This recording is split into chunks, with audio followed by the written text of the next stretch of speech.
Assalamualaikum warahmatullahi wabarakatuh. Hari ini saya nak share sedikit pada anda tentang bukti bahawa virus COVID-19 dan Corona ini adalah ujian daripada Allah SWT. Dan apa yang saya nak kongsikan ialah kisah daripada Al-Quran. Daripada kisah Al-Quran ni, maksudnya nak menunjukkan bahawa kisah Al-Quran ni bukti dia sama dengan ujian yang Allah bagi dengan penyakit COVID-19 dan Corona ni. Jadi kisah yang pertama dalam Al-Quran ialah Allah SWT pernah hantar nyamuk untuk menamatkan riwayat Fir'aun yang mengaku dirinya sebagai Tuhan. Dan kisah yang kedua, Allah pernah hantar burung ababil untuk menghapuskan tentera bergajah yang cuba menghancurkan Kaabah pada masa itu. Dan kisah yang ketiga, Allah SWT pernah hantar lalat untuk menghapuskan kaum Namrud. Dan last kali sebelum kiamat, Allah hantar virus yang lagi ganas daripada COVID-19 dan Corona untuk menghapuskan Ya'juj Ma'juj. Jadi kesimpulannya, Allah baru hantar virus untuk menghapuskan makhluk yang berada di dunia ni. Virus ni makhluk Allah yang paling kecil sekali dah boleh hapuskan semua makhluk yang ada ke dunia ni. Belum lagi Allah hantar makhluk yang lebih besar, lebih ganas lagi. Itu menunjukkan bahawa Allah ni maha berkuasa. Jadi tahukah anda siapakah Ya'juj Ma'juj? Ya'juj Ma'juj ni sebenarnya ialah makhluk yang lebih ganas daripada manusia, berlipat-lipat kali ganda lagi kuat pada manusia, dan manusia tak mampu untuk melawan Ya'juj Ma'juj ni. Tapi Allah hantar virus untuk menghapuskan Ya'juj Ma'juj ni. Hanya dengan satu malam saja Ya'juj Ma'juj ni semua terhapus. Itu menunjukkan bahawa betapa maha berkuasanya Allah ni.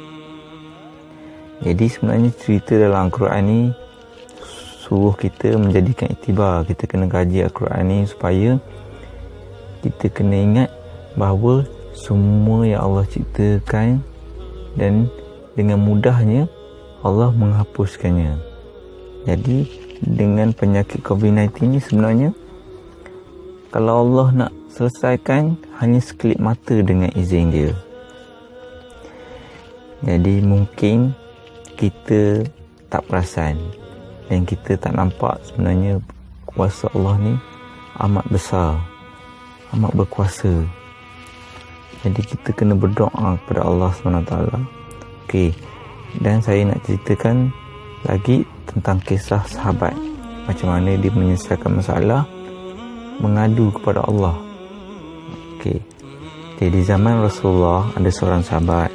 Pada suatu hari di rumahnya tiada makanan langsung. Kemudian sahabat terus bertanya kepada isterinya, ada makanan tak di rumah? Isterinya menjawab, tiada makanan wahai suamiku.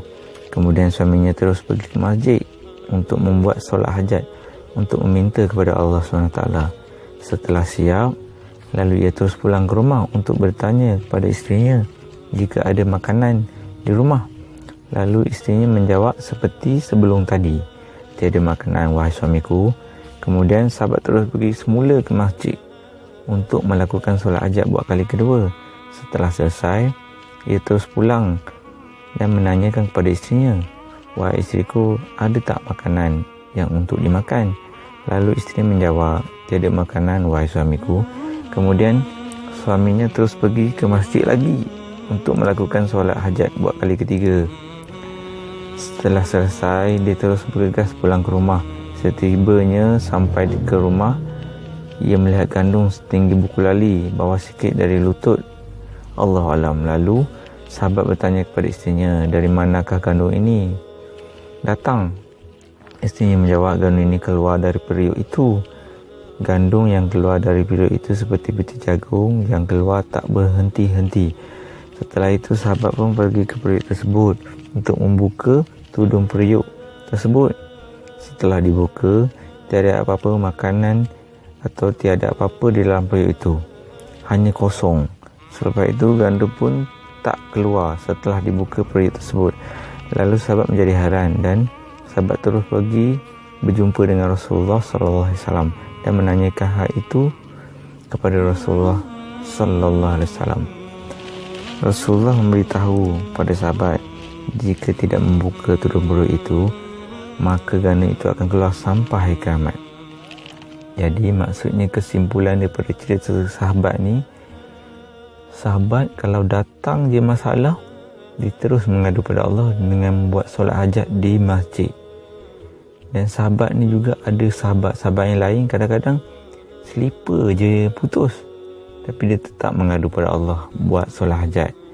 Jadi kesimpulannya, macam kita ni telah mengalami penyakit COVID-19 dan Corona ni, patutnya kita kena buat solat hajat beramai-ramai di masjid atau di surau untuk memulihkan kembali Malaysia ni dari penyakit COVID-19. Sebab Allah SWT memang suka kita meminta pada dia.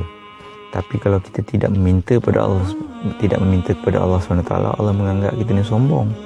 Sebab itulah penyakit ni semakin meningkat, bukan semakin berkurang. Kesimpulannya, sama-samalah kita buat solat hajat beramai-ramai, minta kepada Allah SWT.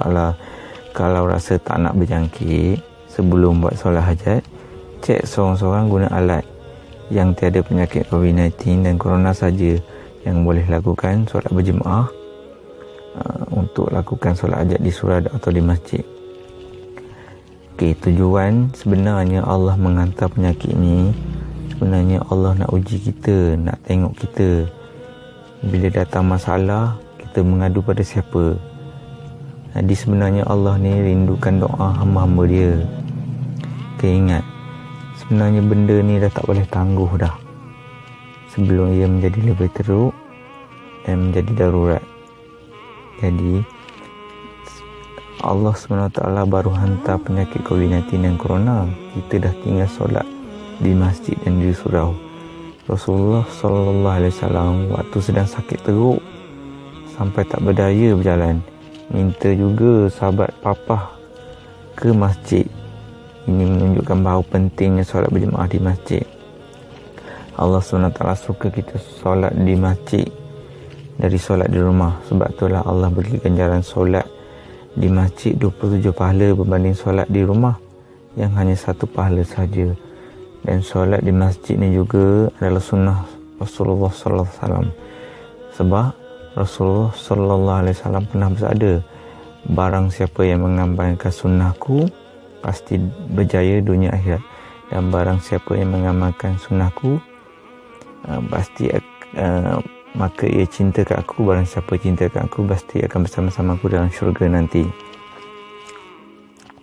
Dan semoga kita dapat ubah semula dan cari jalan macam mana nak memadamkan kemarahan Allah SWT.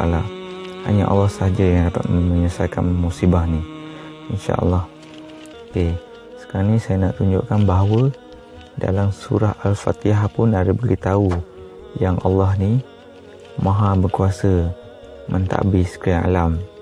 Surah Al-Fatihah ayat 1 hingga 2. Bunyi dia macam ni: segala puji tertentu bagi Allah, Tuhan yang memelihara dan mentadbir sekian alam.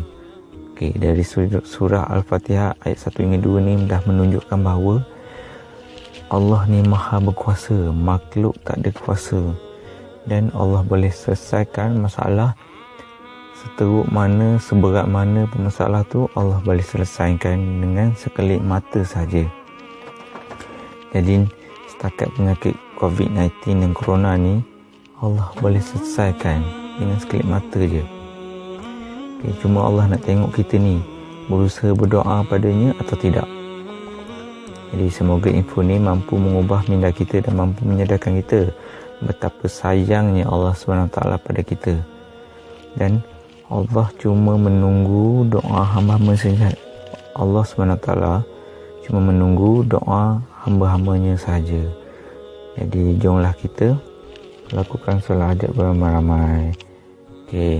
Jangan lupa tekan subscribe dan share kepada rakan-rakan anda supaya video ini boleh memberi manfaat kepada sahabat-sahabat kita.